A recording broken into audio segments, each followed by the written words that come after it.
ভিডিওর টাইটেল দেখে বুঝে গেছেন আজকে আপনাদের সাথে কি নিয়ে কথা বলবো। ভিডিওটি ভালো লাগলে লাইক কমেন্ট করে আমার চ্যানেলটিকে সাবস্ক্রাইব করে দিবেন। আজকে আমি আলু দিয়ে রুই মাছ রান্না করব। রান্নাটি কেমন হয়েছে অবশ্যই জানাবেন। আমার বিয়ে হয়েছিল পারিবারিকভাবে, দেখতে গিয়ে তুলে নিয়ে এসেছিল। বিয়ের আগে শুনলাম আমার হাজব্যান্ড নাকি ব্যবসা করে। বিয়ের পর শুনি আমার হাজব্যান্ড এখন কিছুই করে না, ঘুরে বেড়ায়। এটা শুনে আমার মাথায় যেন আকাশ ভেঙে পড়লো। আমি এটা শুনে খুব স্তব্ধ হয়ে গেলাম যে আমার স্বামীর যদি কর্ম না থাকে আমি কিভাবে চলবো। আমার স্বামীকে আমি জিজ্ঞেস করলাম তুমি কি করো। সে বলল আমি আগে ব্যবসা করতাম।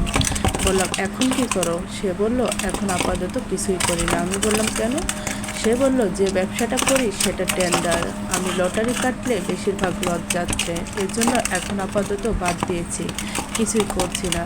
তখন আমি বললাম এভাবে চলবে কি করে। সে বলল আমি চাকরির চেষ্টা করছি, ইনশাল্লাহ চাকরি হয়ে যাবে। বললাম এভাবে তো চলা যায় না, এভাবে তুমি আমাকে চলাবে কি করে। সে বলল আমি তো বাবা মারটা খাই, বাবা মারটা নিয়েই চলি, তুমিও সেভাবেই চলবে। আমি বললাম পেটের খাওয়া যায় কিন্তু ভরণ পোষণ কি তারা দেবে।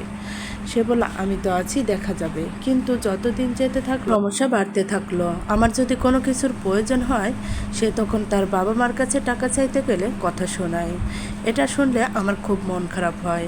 এটা দেখে দেখে একসময় আমি আমার স্বামীর থেকে টাকা পয়সা চাওয়া বন্ধ করে দিলাম। আমার কোনো কিছু লাগলে আমি বাবার বাসায় জানাতাম, বাবার থেকে নিতাম। এভাবে চলতে থাকলাম। কিন্তু এভাবে আর কতদিন চলবো। ঘরে যদি ফ্যান দিয়ে শুয়ে থাকি তাহলে কথা শুনতে হয়, বিল দেওয়ার বেলে নেই, সারাদিন ফ্যান চালায়। এসব শুনলে আমার মনটা খুবই খারাপ হয়ে যায়। আমার বড় যা ছিল তাকে সে খুব ভালোবাসতো। আমার ভাসুর ইঞ্জিনিয়ার ছিল, সে একটা চাকরি করত। এজন্য আমার জায়ের অনেক দাম ছিল। সব সময় যা করতো আমার জায়ের সাথে পরামর্শ করে করতো। খাবার সময় আমার যা আগে আগে খেত আর আমি পরে খেতাম। আর আমার শাশুড়ি সব সময় খাবার বেড়ে রাখতো, যতটুকু প্রয়োজন তার তুলনায় সবসময় কমে রাখতো। আর প্লেটের উপরই তরকারি দিয়ে রাখতো, মাছ হোক মাংস হোক দিয়ে রাখতো। মাংস হলে 2 পিস 1 পিস দিয়ে রাখতো, আর মাছ হলে লেজের কাছে কেরা মাছ বা লেজ এটাই তুলে রাখতো। এটা কিন্তু সত্য ঘটনা বলছি, আমার জীবনেরই কথা। আপনারা হয়তো ভাববেন যারা এই গল্পটা শুনছেন যে আমি বানিয়ে বলছি না। আমার বিয়ে যখন হয় প্রথম জীবনে এই কাহিনীটাই আমার সাথে হয়েছিল। আমার এই গল্প আপনাদের সাথে তুলে ধরেছি। অনেক কিছু আছে না, অনেক কষ্ট আছে মেয়েদের জীবনে যারা শেয়ার করতে পারে না, তা আমার জীবনেরও এটাই হচ্ছে বাস্তব গল্প। হয়তো আমি এমনি কাউকে শেয়ার করতে পারিনি, কিন্তু আমার এই জীবনের গল্প আমি ভিডিওর মাধ্যমে তুলে ধরেছি। সবাই ভাববে এটা গল্প, কিন্তু এটা আমার জীবনের সবচেয়ে কষ্টের কথা। যাই হোক, মূল কথায় ফিরে আসি।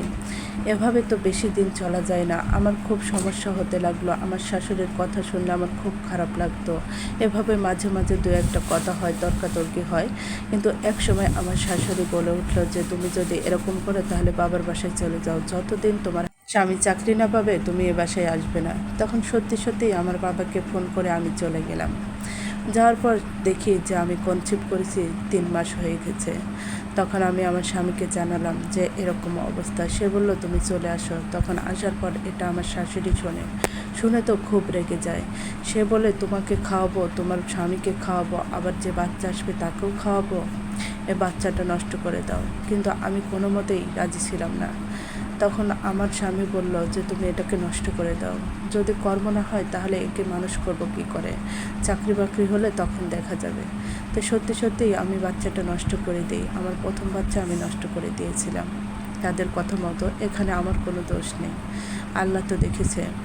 যাই হোক, তারপরেও আমার স্বামীর কোনো কর্ম ছিল না, এভাবেই চলতেছি। সব সময় কথা শুনতে হয়। আর আমার বড় যা যে তাকে প্রচণ্ড ভালোবাসতো আমার শাশুড়ি, কারণ আমার বড় ভাসুর চাকরি করে অর্ধেক মাইনা আমার শাশুড়ির হাতে তুলে দিত সংসার খরচের জন্য।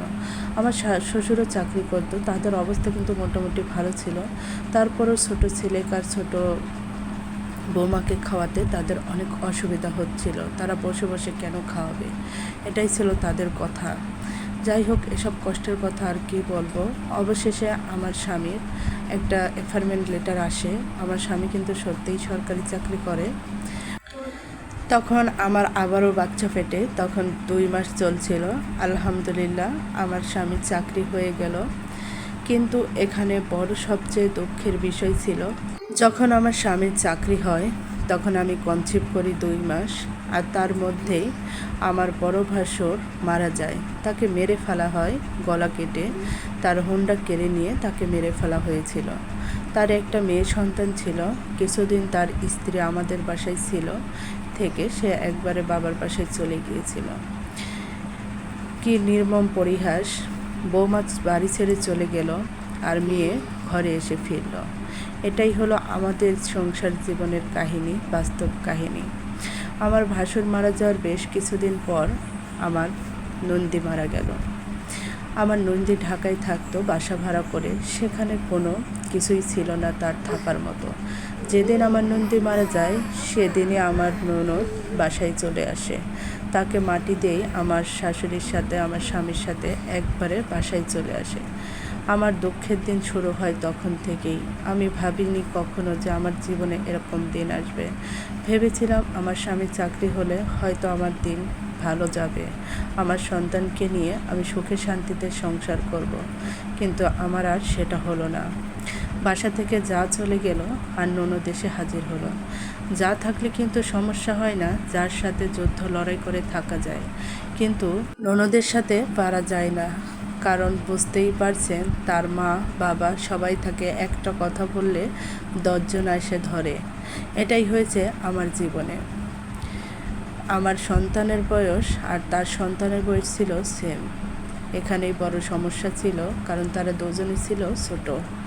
তাদের দুজনের মধ্যে সবসময় ঝামেলা লেগেই থাকতো। এটা আমি না ধরলেও সে ধরতো। কেন তার সন্তানের গায়ে হাত তুলেছে, কেন মারামারি করলো, কেন তার ছেলেকে আঘাত করলো, এটাই সবচেয়ে বড় সমস্যা ছিল। আর আমি নাকি উড়ে এসে জোরে বসেছি। ভাবতে পারছেন এই কথাটা? যে আসার কথা না সে চলে আসলো, আর যে থাকার কথা তাকেই বলছে উড়ে এসে জোরে বসেছে। কোনো মেয়ে বিয়ের পর বাবার বাসায় এসে থাকে কোনো দুর্ঘটনা ছাড়া, কিন্তু বৌমারা সব সময় শ্বশুর বাড়ি এসেই থাকে। এটা বলার কোনো ভাষা নেই। খাওয়া পড়া সব কিছুতে অশান্তি ছিল, তারপরেও ধৈর্য সহকারে 6টা বছর ছিলাম তাদের সাথে। লাস্টে আর যখন পারলাম না তখন নিজের মতো হয়ে গেলাম। নিজের মতো হয়েও শান্তি ছিল না। একসাথে থাকতে অনেক কাহিনী ছিল, যে আমার হাজব্যান্ড চাকরি করে, অর্ধেক টাকা তাদের দেয় না। বোঝেন তো সরকারি চাকরির বেতন কীরকম, তাদের টাকা সব দিতে হবে তার মেয়েকে, তাদেরকে। কিন্তু তাদের অবস্থা মোটামুটি ভালো ছিল। আমার শ্বশুর চাকরি করতো, আমার ননদের অনেক টাকা পয়সা ছিল, কিন্তু তাদের তাতেও হতো না। আমাদেরটা নিতেই হবে। দিত না যে তা না, সংসার খরচের অনেকটাই দিত, তাতেও তাদের হতো না। এসব নিয়ে সব কথা শোনাতো।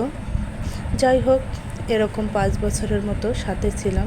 পরে আলাদা হয়েছি, তাও সমস্যা লেগেই আছে। বাড়িতে ননদ থাকলে যা হয়,